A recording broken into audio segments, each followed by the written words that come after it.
이제 입대를 앞두신 분들 중 훈련소 가서 받는 훈련들 얼마나 빡셀지, 내가 과연 할 수 있을지, 죽는 거 아닌지 걱정이 되는 분들이 계실 겁니다. 그래서 5주 동안의 훈련소 훈련들을 난이도 평가 한번 해보았습니다.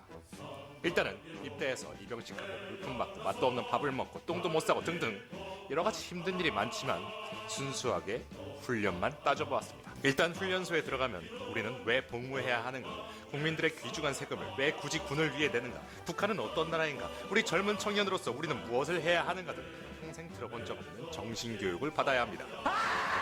군대를 갔다 오신 분들은 왜 정신교육 따위에 별 1개 반을 줬을까 하실 수도 있지만 평소에 낮잠도 잘 안 자고 밤새 술 먹고 알바 가고 그랬는데 여기서 8시간이나 재워주는데 정신교육 시간이 되면 밀려오는 잠과 사투하는 게 얼마나 힘든 건지 아실 수 있을 겁니다. 자, 그럼 자면 안 되냐? 자도 됩니다. 그런데 그 뒤에 일은 저도 감당할 수 없습니다. 정신교육 별 1개 반이었습니다. 가장 기본적인 군 기본 자세를 배우는 제식입니다. 차렷, 열중시연, 걷는 방법, 팔 움직이는 방법, 경례 방법 등을 배웁니다. 이 제식 시간에는 모두가 평등해집니다. 나이가 많던 어리던, 서울대 출신이든 양아치 출신이든 부잣집 출신이든 없는 집 출신이든 마르던 뚱뚱한 이 과정에서는 모두가 똑같이 바보가 됩니다. 차렷하는 것도 힘들고 경례하는데 손 각도, 엄지손가락이 보이느냐 마느냐 등 별걸 다 따지는 게 많습니다. 군대 가면 걷는 것도 다시 배워야 한다는 말이 있죠. 주변에 한 명쯤은 같은 팔 같은 발이 나가면서 걷게 될 겁니다. 이렇게 걷구만.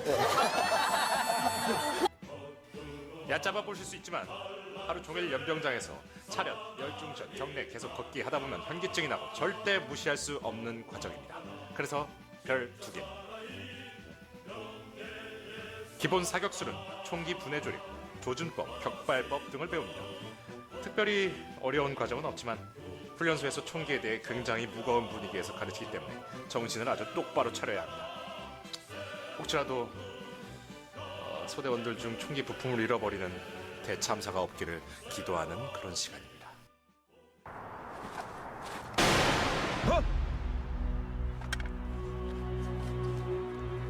뭐야 이거? 가스 조절기 어디였지? 아씨 대체 어디 간 거야 이거? 별 1개 반. 우리가 자대에 가면 웬만하면 누구든 경계 근무를 서게 됩니다. 이를 위한 경계 교육으로 경계 요령, 수화, 포박술 등을 배웁니다. 경계가 사실 별로 어려운 것은 없습니다만 경계는 머리가 좋아야 합니다.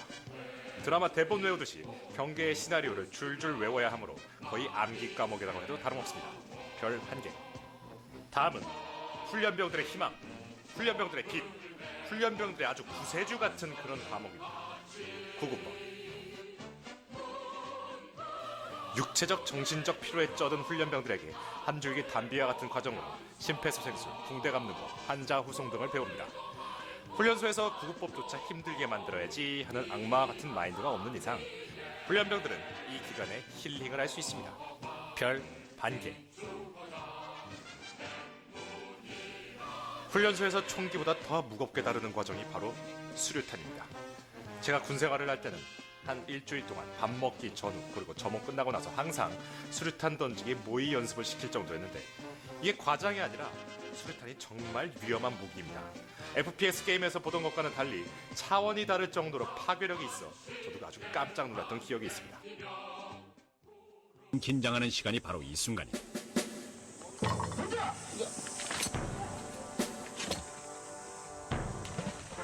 둘, 셋. 두려움을 극복해야 한다는 점이 있지만 사실 수류탄 던지는 거에서 크게 어려움은 없습니다. 별 1개. 다음은 훈련소의 꽃, 사격입니다.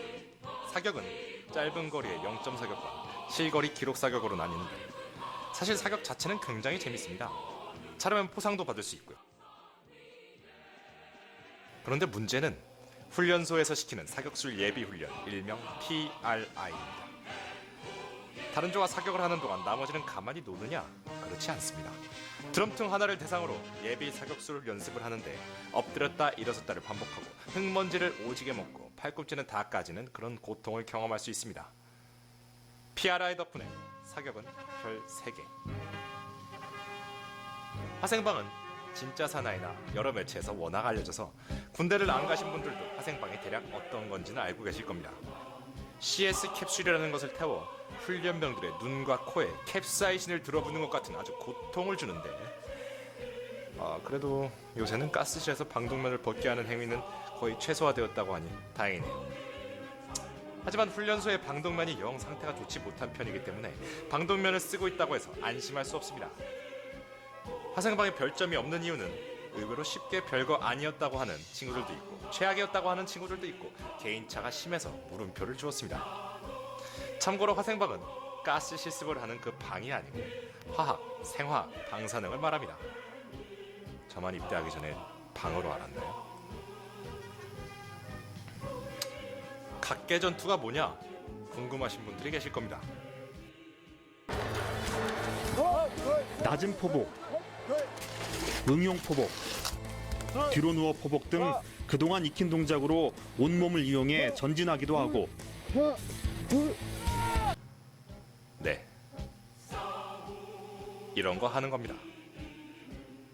구급법이 훈련소의 빛이라면 각계전투는 훈련소의 암흑, 지옥, 헬게이트 그 자체입니다.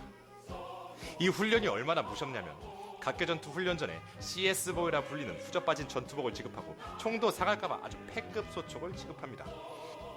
각계전투의 과정으로는 돌격, 포복, 장애물 극복, 진지 점령 등을 배웁니다. 모르는 사람들이 보면 굉장히 멋있어 보이는 훈련이지만 사실 흙먼지 흡입은 기본에 신체에 붙어있는 관절이라는 관절은 다 까지게 만들고 언덕을 수십 번씩 올라가 탈진하는 것 같은 고통을 줍니다. 그래도 나름 각계전투를 할 정도면 훈련소에서 말년추겠기니 그 생각으로 조금 더 힘을 내야 합니다. 당연히 각계전투 별 5개. 마지막으로 훈련소의 최종 보스 행군입니다. 가방을 메고 그냥 걸으면 된다고 생각할 수 있지만 행군시 어깨에 매는 군장의 무게는 여러분들이 고등학교 1, 2, 3학년 동안 배운 책들을 전부 가방에 쑤셔넣고 등교하는 수준이라고 생각하시면 됩니다. 군장을 다 싸고 아예 못 일어나는 친구들도 있었습니다. 거기다 수통, 방독면, 방탄모총, 전투화까지 이렇게 풀세트를 갖춰놓으면 집에서 쓰던 행거에 내가 얼마나 나쁜 짓을 했는지 아실 수 있을 겁니다. 이렇게 수십 킬로를 걷다 보면 체력적 한계와 더불어 정신적 고갈, 군장으로 인한 어깨 통증, 발바닥 물집 등 다양한 고통을 수반하게 됩니다. 그래도 개인적으로 각계전투보다는 조금 낫다고 생각해서 별 4개 반 주겠습니다.